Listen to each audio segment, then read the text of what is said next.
The vastness of space stretched before the Defiance, Earth's first true interstellar vessel. Captain James Wilson stood on the bridge, his weathered face illuminated by the glow of countless stars through the viewing port. After 3 weeks of travel using the newly developed jump drive, they had ventured farther than any human in history. "Status report, Williams," Wilson said to his navigation officer. Lisa Williams looked up from her console, her brow furrowed. "Captain, something's not right. According to our star charts, we should be in empty space, but sensors are picking up significant traffic ahead. Artificial structures, too, massive ones." Wilson moved to her station, studying the readings with growing concern. This wasn't supposed to be here. Their mission was simple: test the jump drive by reaching Proxima Centauri and return home. Instead, they'd apparently jumped much farther than intended. "Full stop, power down non-essential systems," he ordered. "Let's not announce ourselves until we know what we're dealing with." The Defiance slowed to a halt, hanging silently among the stars as the crew tried to make sense of their situation. The ship was impressive by Earth standards, 300 meters of advanced technology and innovative design. But Wilson suddenly felt very small. Across the sector, in the gleaming command center of the Imperial dreadnought Inevitable Victory, Admiral Vex received a report from one of his underlings. The tall, blue-skinned officer barely glanced at the junior lieutenant who approached. "Admiral, our outer sensors detected an anomalous energy signature in Sector 7. It appears to be a small vessel of unknown configuration." Vex waved a four-fingered hand dismissively. "Probably another smuggler or trader trying to avoid tariffs. Send a patrol to investigate, but don't bother me with such trivial matters again." "Yes, Admiral," the lieutenant said with a bow before retreating.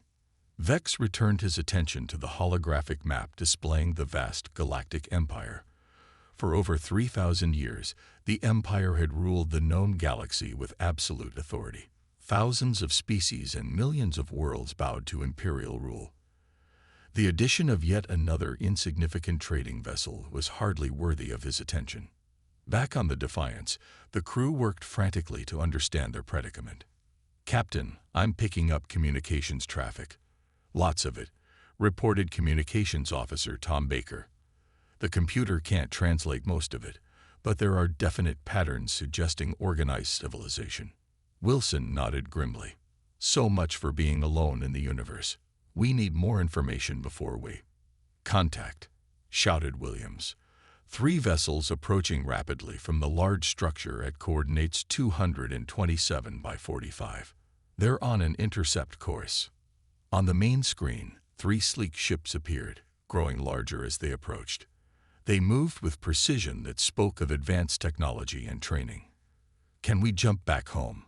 Wilson asked his engineer. Chief Engineer Alan Ramirez shook his head. "No, sir. The drive needs 12 hours to recharge after our last jump." Wilson took a deep breath. First contact scenario. They trained for this theoretically, but no one had expected it to happen so soon, or so far from home. "Open a channel. Universal greeting package. Let's try to be diplomatic." Patrol Commander Drez of the Imperial Security Forces was having a routine day until the unknown ship appeared on his scanners. His orders were simple: intercept, identify, and, if necessary, board any unauthorized vessels. "Vessel is small, Captain. Primitive design," his sensor officer reported. "No indication of standard drive systems or Imperial registry beacons." Drez frowned. Pirates using outdated tech to avoid detection, or perhaps a new species. The second possibility made him sit straighter. The Empire had not encountered a genuinely new spacefaring race in over a century. "They're transmitting something, sir. Audio and visual data, but not on any standard frequencies." "Put it through," Drez ordered. The message was incomprehensible, but clearly artificial. This was no pirate trick. "Order them to power down and prepare for boarding," Drez commanded. Standard protocols for first contact scenarios. On the Defiance, Baker's console lit up. "Captain, they're responding.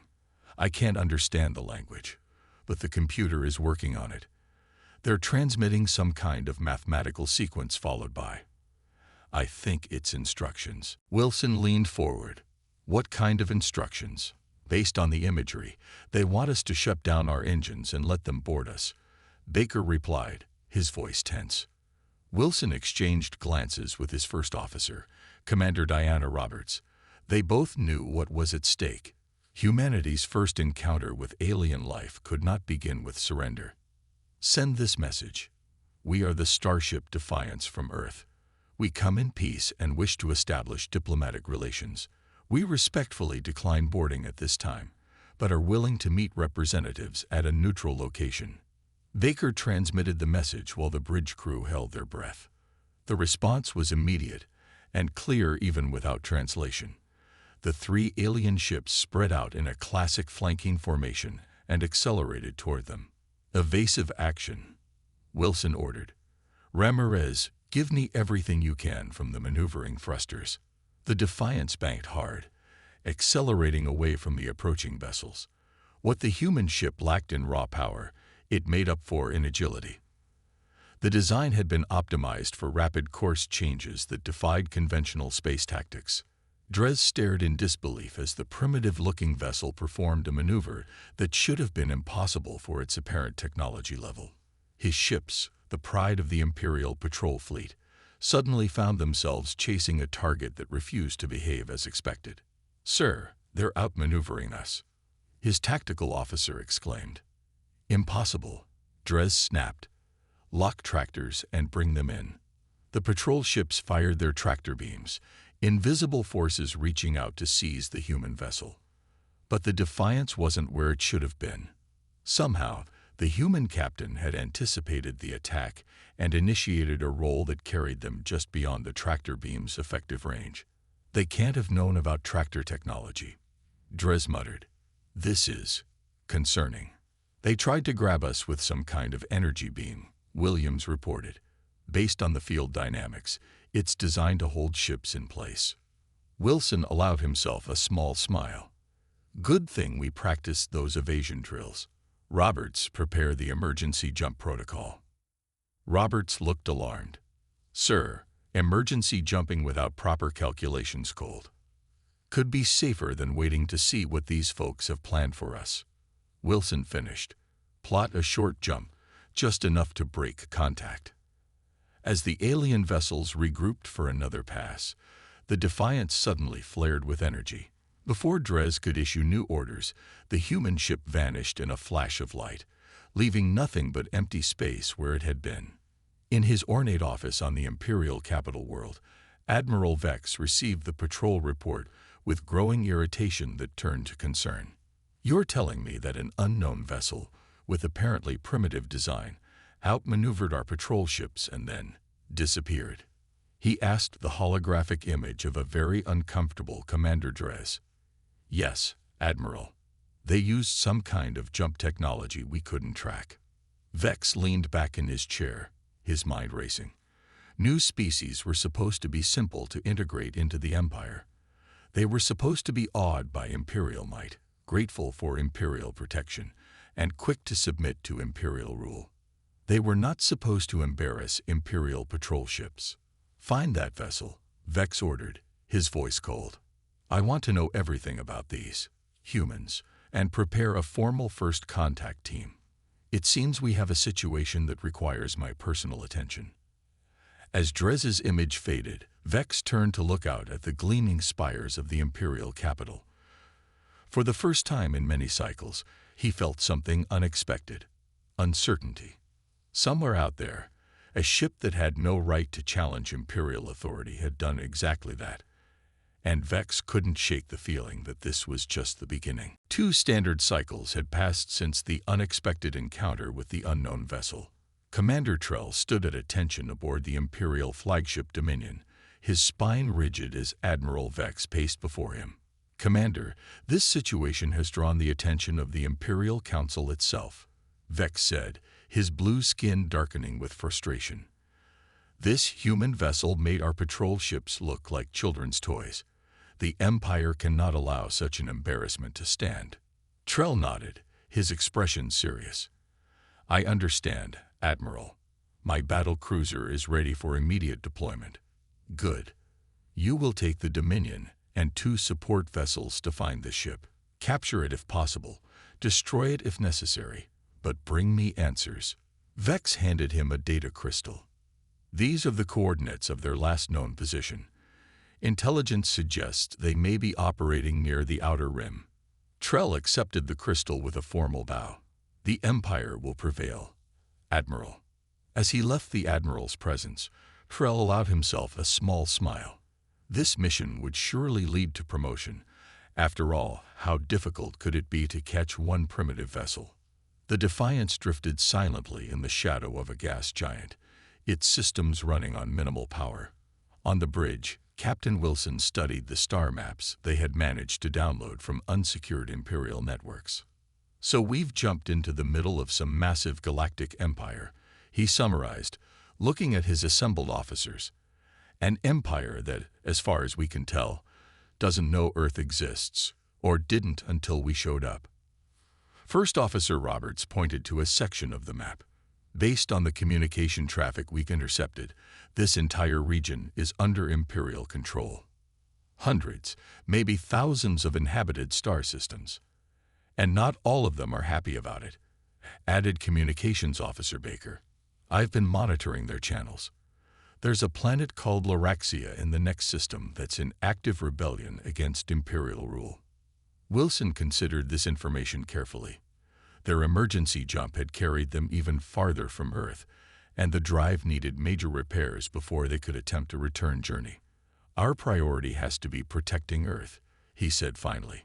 "This empire is clearly expansionist, and they now know humans exist. We need to understand what we're dealing with, and, if possible, find allies." Captain Williams spoke up. "Sensors are detecting a large energy signature approaching this system.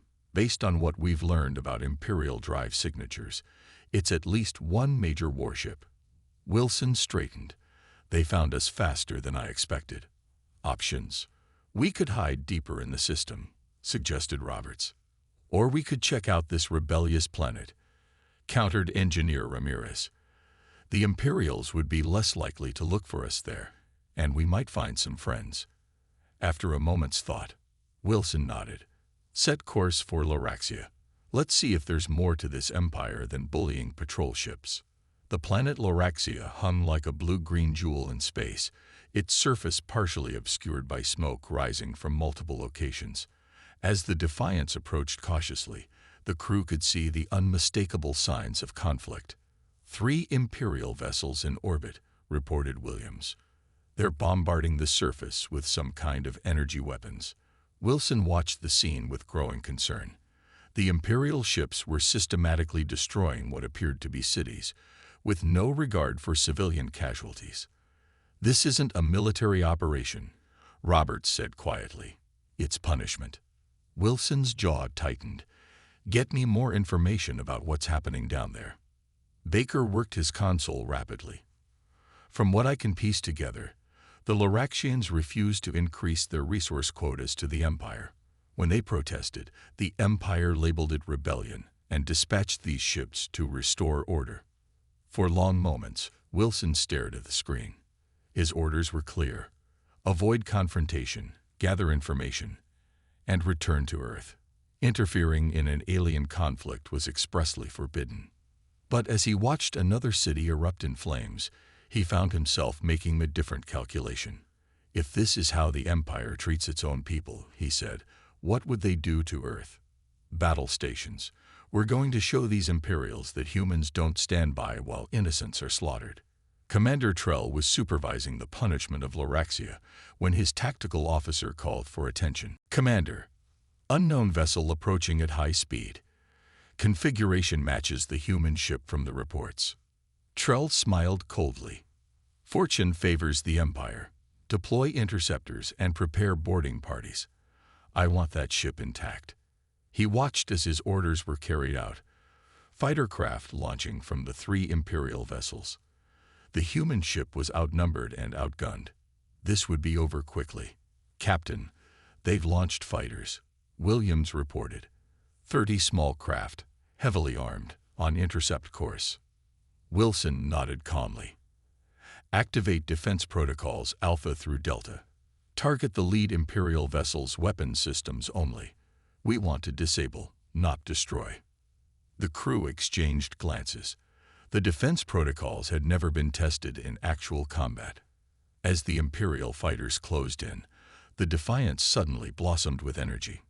Multiple ports opened along its hull, revealing systems that had remained hidden until now.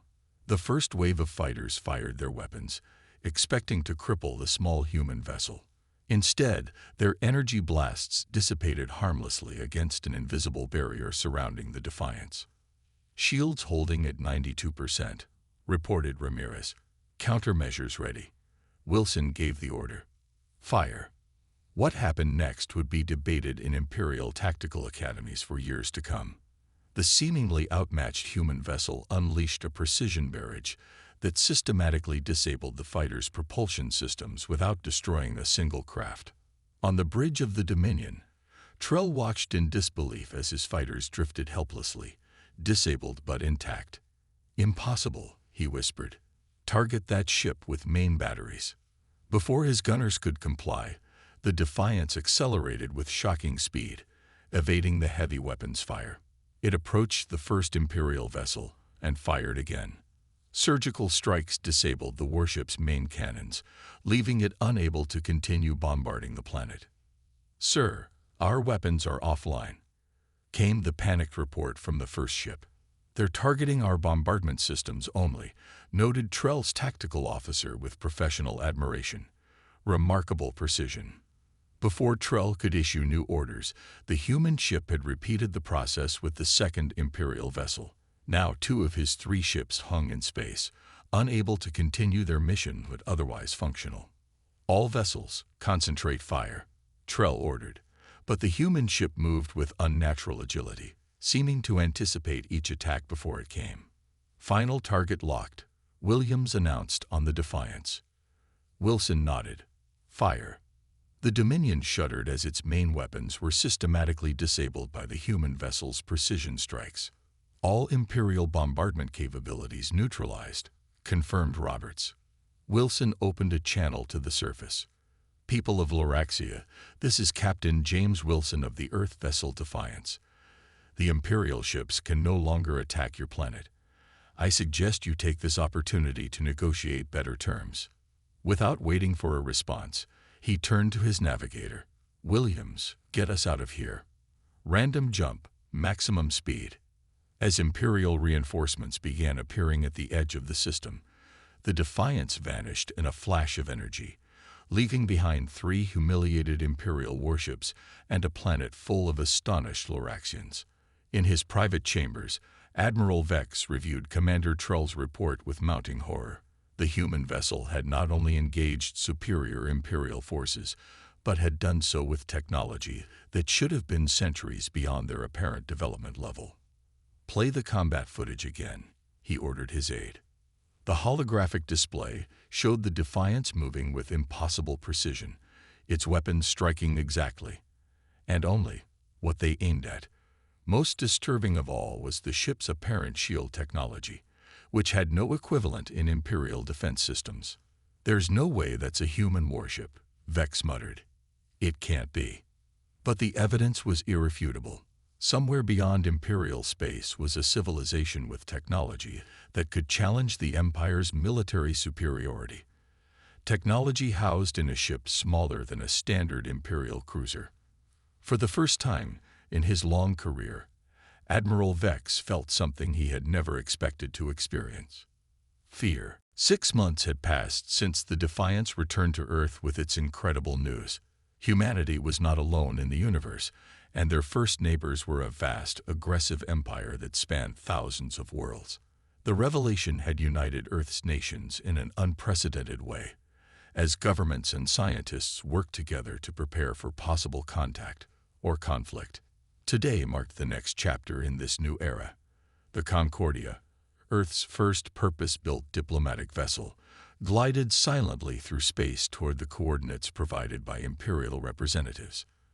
Twice the size of the Defiance, the Concordia combined elegant design with hidden strength. Its hull gleamed in the light of distant stars as it approached the massive space station that served as the Empire's diplomatic outpost. Ambassador Marcus stood on the bridge, his formal attire a stark contrast to the practical uniforms of the crew. Captain Wilson, now serving as military advisor to the diplomatic mission, stood at his side. "Impressive," Marcus commented, looking at the Imperial station. The structure stretched for kilometers, with sweeping arches and gleaming towers that spoke of wealth and power. "They certainly want us to be impressed by their grandeur." Wilson nodded. "It's psychological. Make the other side feel small before negotiations even begin. Then it's fortunate that humans have never been easily intimidated by size." Marcus replied with a smile. "Open a channel, Captain." The communications officer complied, and Marcus spoke clearly. "Imperial Diplomatic Station. This is Ambassador Marcus of Earth aboard the starship Concordia. We are here at the invitation of the Imperial Council for diplomatic discussions." The response was immediate. "Earth vessel Concordia, you are cleared to dock at Bay 12. The Emperor's representatives await your arrival." Marcus raised an eyebrow. "The Emperor himself? I wasn't told he would be present. A recent development, it seems," Wilson said cautiously. "The incidents with the Defiance must have attracted high-level attention." "All the more reason to tread carefully," Marcus replied. "Let's not keep them waiting." The Imperial Diplomatic Chamber was designed to emphasize the Empire's power and history. Ancient battle flags hung from high ceilings, while stone-faced guards in ornate armor stood at attention along the walls. At the far end, seated on an elevated platform, was Emperor Revex AX, ruler of the Galactic Empire. Unlike many of his subjects, the Emperor appeared almost human, distinguished only by his metallic gold skin and eyes with vertical pupils like a cat's. He studied the Earth delegation with open curiosity. "So these are the humans who have caused such a stir in my realm," he said, his voice surprisingly gentle. "You are smaller than I expected." Ambassador Marcus bowed respectfully but not subserviently. "Your Imperial Majesty, I bring greetings from Earth, and thanks for this opportunity to establish diplomatic relations." The Emperor waved a hand dismissively. "Yes, yes. Relations. Tell me, Ambassador, how does a species with no prior contact with the Empire develop such interesting technology? Our analysts are quite puzzled by your achievements." Marcus smiled politely. "Evolution takes many paths, Your Majesty. Humans have always been resourceful and innovative. We developed along lines that suited our particular circumstances." "Indeed," the Emperor leaned forward. "And these circumstances produced a vessel capable of disabling 3 Imperial warships without destruction. Most fascinating." Wilson tensed slightly at the Emperor's tone. There was something predatory in his seemingly casual interest. "A regrettable incident," Marcus said smoothly. "Captain Wilson acted to protect innocent lives, but took care to avoid unnecessary loss of life or ships." "Yes, we noted that restraint," the Emperor replied. "It raises interesting questions about your species' capabilities and intentions." The diplomatic dance continued for hours. Imperial representatives questioned the humans extensively about Earth's government, military, population, and resources. Marcus answered carefully, revealing enough to establish goodwill but keeping many details vague. While the diplomatic team engaged with Imperial representatives, a different drama was unfolding aboard the Concordia. In the ship's secure communications center, Lieutenant Garcia noticed something unusual. "Captain, I'm detecting unauthorized access attempts in our computer network." The ship's captain, Laura Reed, immediately alerted the security team. "Source: the station," Garcia confirmed. "They're trying to be subtle, but they're definitely probing our systems." Reed's expression hardened. "Activate counter-intrusion protocols. Let's see what they're after without alerting them that we're aware." The security officer worked quickly. "They're targeting our technical specifications, weapons systems, and jump drive data. Imperial spies. Reed murmured. Well, let's give them something to think about. She authorized a specific protocol designed for exactly this scenario. Rather than simply blocking the intrusion, the Concordia's defensive systems would present a carefully crafted false data set while simultaneously gathering information about the attackers. Back in the diplomatic chamber, the negotiations were proceeding when a commotion erupted at the entrance. An Imperial officer hurried in, his face showing alarm despite his training. "Your Majesty," he began, then hesitated, glancing at the human delegation. "Speak," the Emperor commanded. "Sire, the station's central computer system has initiated a total lockdown. All communication with other Imperial facilities is blocked, and security doors throughout the station have sealed." The Emperor's eyes narrowed as he turned to Marcus. "What is the meaning of this?" Marcus looked genuinely confused. "I have no idea what's happening, Your Majesty." Before anyone could respond, Captain Wilson's communication device chimed. He checked it, then cleared his throat. "It appears that someone from the station attempted to hack into the Concordia systems. Our defensive protocols activated automatically." "Defensive protocols," the Emperor repeated, his voice dangerously quiet. Wilson maintained a neutral expression. "Standard security measures, Your Majesty. Any unauthorized intrusion attempt triggers an automated response. In this case, it seems our systems interpreted the attack as coming from the station's main computer and isolated it to prevent further breaches." "Release my station immediately," the Emperor demanded. Marcus intervened smoothly. "Of course, Your Majesty. A simple misunderstanding. Captain, please have your crew deactivate the defensive response." Wilson nodded and sent the command. Moments later, the Imperial officer confirmed that systems were returning to normal. The Emperor's face was unreadable, but the tension in the room was palpable. What should have been a simple diplomatic meeting had revealed an uncomfortable truth. The humans possessed technology that could neutralize Imperial systems without firing a shot. Later, as the Earth delegation returned to the Concordia, Marcus and Wilson spoke privately. "That could have gone better," Marcus said with a sigh. Wilson shook his head. "Actually, it went exactly as expected. They're testing us, trying to gauge our capabilities and weaknesses.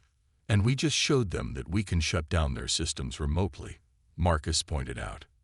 "That's hardly going to make them feel secure about our peaceful intentions."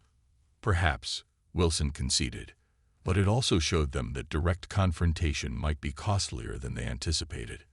Their conversation was interrupted by Captain Reed. "Ambassador, Captain, we've received an urgent communication from Earth. Multiple human ships have been deployed to various border regions as a precautionary measure, and there are reports of unusual Imperial fleet movements near several key jump points." Marcus and Wilson exchanged glances. The diplomatic mission was supposed to prevent escalation, not provoke it. "It seems the real negotiations have just begun," Marcus said grimly. Outside the viewport, the massive Imperial station slowly receded as the Concordia prepared to depart. But both men knew this was just the beginning of humanity's complicated relationship with the Galactic Empire, a relationship now balanced precariously between diplomacy and the growing threat of conflict. The Imperial Council chamber was silent as Admiral Vex finished his presentation. 12 council members, representing the most powerful species within the Empire, sat around the massive table carved from the wood of an extinct tree. Emperor Revex AX watched from his elevated seat, his golden fingers tapping slowly on the armrest of his throne. "So," the Emperor said finally, "you recommend a preemptive strike against this Earth." Vex stood straight, his blue skin darkening with conviction. "Yes, Your Majesty. The human threat must be eliminated before they grow stronger. Their technology is advancing rapidly, and their ships have already appeared at multiple points along our borders. Ships that have taken no hostile action," noted Councillor Mira, an elderly female with features like a terrestrial fox. "They observe, they map, and they withdraw when approached, gathering intelligence for future attacks," Vex insisted. The Concordia incident proved they can disable our systems with ease. Next time, they might not be so merciful. The Emperor turned to his intelligence director. What do we know about their homeworld? The director, a small gray-skinned being, activated a holographic display. Earth is the third planet in a system with one yellow star. Population approximately 8 billion. Industrialized, but until recently, confined to their own planet. Their sudden technological leap is unexplained. Not unexplained, Vex interrupted. Hidden. They concealed their true capabilities until now. The Emperor considered this information carefully. Very well. Authorization granted for Operation Containment. Assemble the fleet, Admiral. Show these humans the true might of the Empire. Vex bowed deeply, satisfaction evident in his posture. The fleet will depart within 3 cycles, Your Majesty. We will secure the Empire's future. As the council members filed out, Councillor Mira approached the Emperor privately. I fear we may be making a grave mistake, Your Majesty. If the humans truly wanted war, why demonstrate their capabilities without causing destruction? Why engage in diplomacy at all? The Emperor's vertical pupils narrowed. A valid concern, Counselor. But I cannot risk the safety of the Empire on philosophical questions. If the humans are truly peaceful, they will surrender when faced with overwhelming force. If not, he let the thought hang unfinished. Mira bowed and withdrew, her concerns unresolved. Captain James Wilson stood on the bridge of the Resolute, Earth's newest and most advanced warship. At 500 meters long, it was considerably larger than the Defiance and incorporated all the lessons learned from their encounters with Imperial technology. Status report, he requested.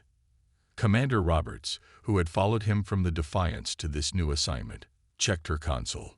All systems nominal, Captain. The other ships are in position and awaiting orders. Wilson nodded, studying the tactical display. Earth's defense force consisted of just 7 ships, all that could be constructed in the limited time available. They faced an Imperial fleet of over 60 vessels, according to intelligence reports. The odds were not favorable. Any word from Ambassador Marcus? He asked. The diplomatic channel remains open, but the Empire has not responded to our latest communication. Roberts replied. It appears they've made their decision. Wilson's expression remained calm, but his eyes revealed his concern.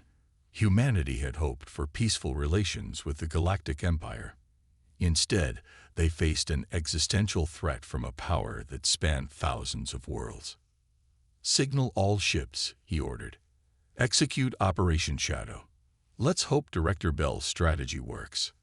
The 7 Earth vessels moved into formation, then simultaneously activated their modified jump drives. In flashes of controlled energy, they vanished from their positions near Earth. Admiral Vex stood proudly on the command deck of the Inevitable Victory, the flagship of the Imperial containment fleet. 65 warships, representing the largest military force assembled in a century, moved in perfect formation toward the human solar system. Time to arrival, Vex asked. 2 hours to jump point, Admiral, his navigator responded. All ships report ready for combat operations. Vex allowed himself a small smile. This would be his greatest achievement, the swift neutralization of a potential threat to Imperial stability. The humans had been clever, but cleverness alone could not stand against the overwhelming might of the Empire. Send word to the Emperor. Operation Containment is proceeding as planned. The Imperial fleet emerged from hyperspace at the edge of Earth's solar system, weapons charged and shields at maximum. But the expected resistance did not materialize. No human ships challenged their arrival. Scans detect no defensive vessels or weapons platforms, reported the sensor officer. The approach to the inner system is clear. Vex frowned. This was too easy. Maintain alert status. Deploy scout ships to verify these readings. The scouts reported the same findings. The solar system appeared undefended except for some primitive satellites and space stations near the 3rd planet.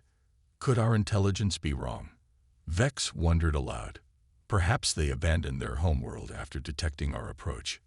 Unlikely, Admiral, his tactical officer replied. We detect normal communication patterns and energy signatures from the planet. They are still there.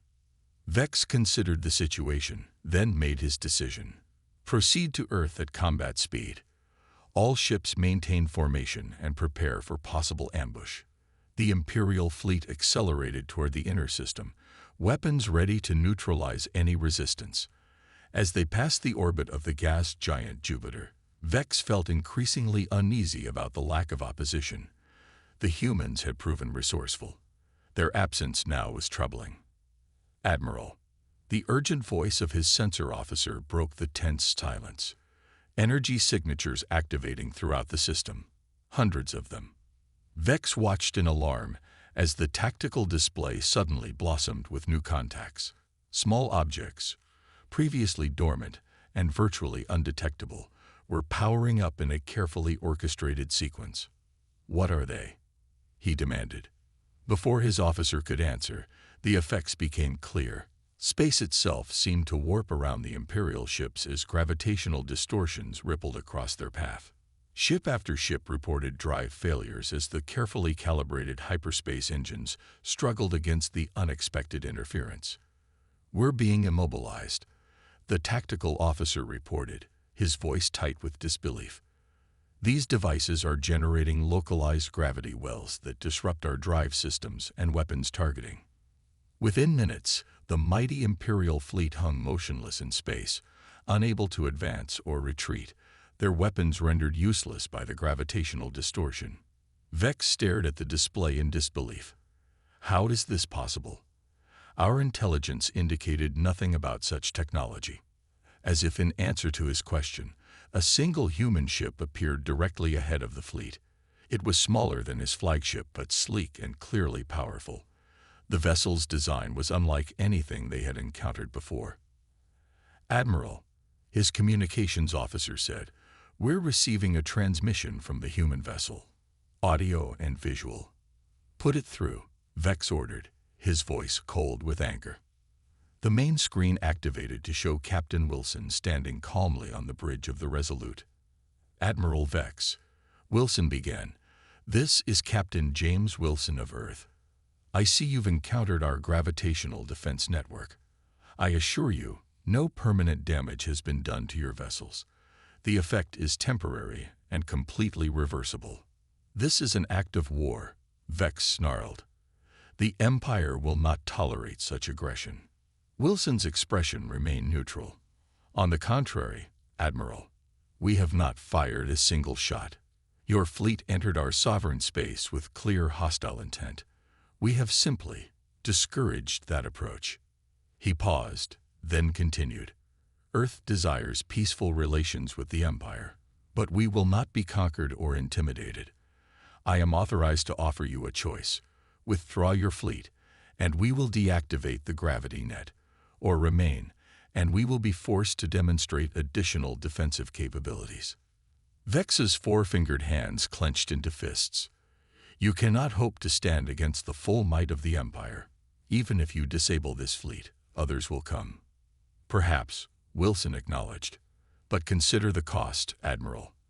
And consider what the other species within your empire might think when they learn that a handful of human ships and a network of automated platforms neutralize your finest fleet without bloodshed.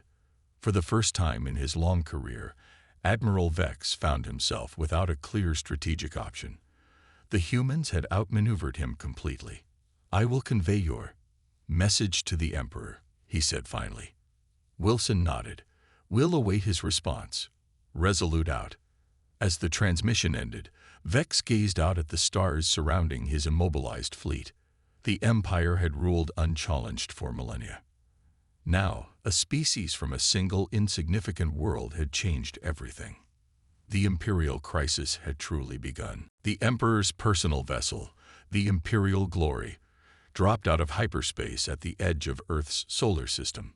Unlike the massive warships of the containment fleet, the Imperial Glory was designed for speed and elegance, its sleek lines reminiscent of ancient sea creatures from the Imperial homeworld. On the command deck, Emperor Revex IX watched as his ship approached the immobilized fleet. It had been 2 standard weeks since Admiral Vex's failed attack, and the situation had only grown more complex. News of the Empire's defeat had spread throughout the galaxy despite efforts to contain it. Already, 3 previously loyal systems had declared their independence. "Your Majesty," his aide said quietly, "the human ambassador is hailing us." The Emperor straightened his ceremonial robes. This unprecedented personal visit, the first time in 7 centuries that an emperor had left the Imperial core worlds, was a gamble, but the alternative was unthinkable. "Put him through," he commanded. Ambassador Marcus appeared on the screen, his expression respectful but not subservient. "Emperor Revex, on behalf of Earth and all humanity, I welcome you to our solar system. We are honored by your personal attention to this matter." The Emperor nodded slightly. "The situation demands my presence, Ambassador. I trust arrangements have been made for our meeting." "Yes, Your Majesty. We have prepared neutral space aboard the station you can see ahead. Both your security team and ours have inspected it thoroughly." "Very well. I shall arrive shortly." The Emperor ended the transmission and turned to his advisors. "Remember, we are here to salvage Imperial dignity and reach a workable agreement. The reports from our intelligence agents are clear. We cannot defeat these humans through conventional means." His advisors nodded solemnly. The revelation of human technological capabilities had shaken the Imperial hierarchy to its core.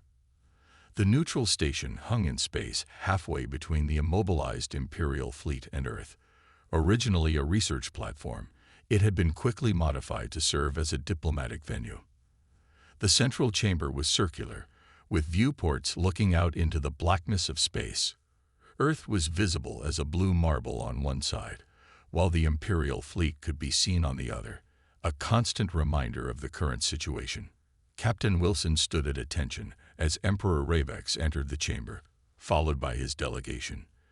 The Emperor moved with natural grace, his golden skin gleaming under the station's lights. Ambassador Marcus stepped forward to make formal introductions. What followed was the most extraordinary diplomatic conference in Earth's history. For 3 days, human and Imperial representatives discussed technology, territory, political structures, and the fundamental nature of galactic governance. On the final day, the Emperor requested a private meeting with just Wilson and Marcus. "Your technology," the Emperor began once they were alone, "it follows a different path than ours." "Explain this to me." Wilson and Marcus exchanged glances before Marcus answered. "Your Imperial Majesty, human development has always emphasized efficiency and adaptability over raw power and scale. Our ships are smaller but more maneuverable. Our weapons are precise rather than devastating. We value finesse over force." "A philosophical difference, then," the Emperor mused. "In part," Wilson agreed, "but also practical. Earth has limited resources compared to your vast empire. We had to do more with less." The Emperor's vertical pupils dilated slightly, a sign of interest, Marcus had learned. "And this gravitational technology that has neutralized my fleet. An extension of our jump drive research," Wilson explained. "We discovered that the same principles that allow faster-than-light travel can be used to create localized gravitational distortions." "Impressive," the Emperor acknowledged. "And more importantly, unexpected. The Empire has grown complacent in its power. We haven't faced a true technological challenge in millennia." He paused, studying the humans carefully. "What do you want, Captain Wilson?" "Ambassador Marcus, what does Earth truly seek in this galaxy?" Marcus leaned forward. "Peace, Your Majesty. Security for our world and its people. The freedom to explore and trade. We have no desire for conquest or domination. And yet you have effectively conquered my finest fleet without firing a shot," the Emperor pointed out. "Defense is not conquest," Wilson replied. "We acted to protect our world from what we perceived as an existential threat." The Emperor was silent for a long moment. Then, unexpectedly, he smiled.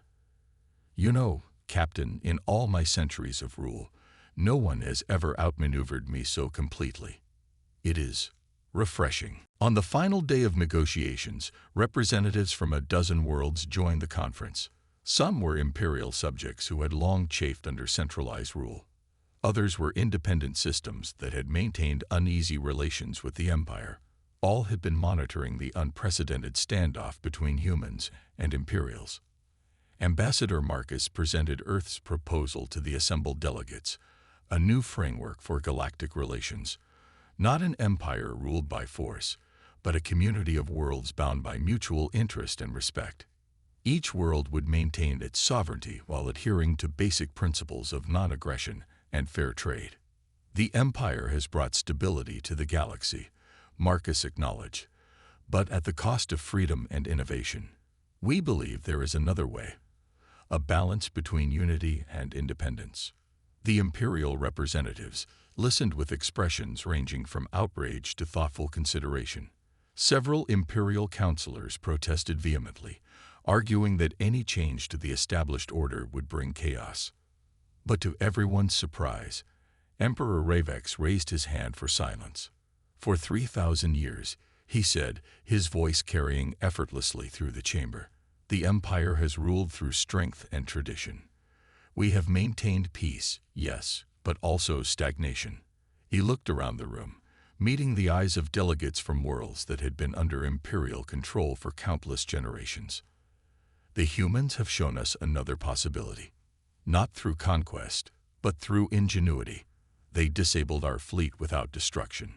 They offered terms when they could have demanded surrender. The Emperor paused, then continued with what seemed like genuine wonder. Their ships, their remarkable ships that confused my best commanders, represent not just different technology, but a different way of thinking. He turned to face Marcus and Wilson directly. The Empire will consider your proposal, Ambassador, not because we must, but because perhaps it is time for change.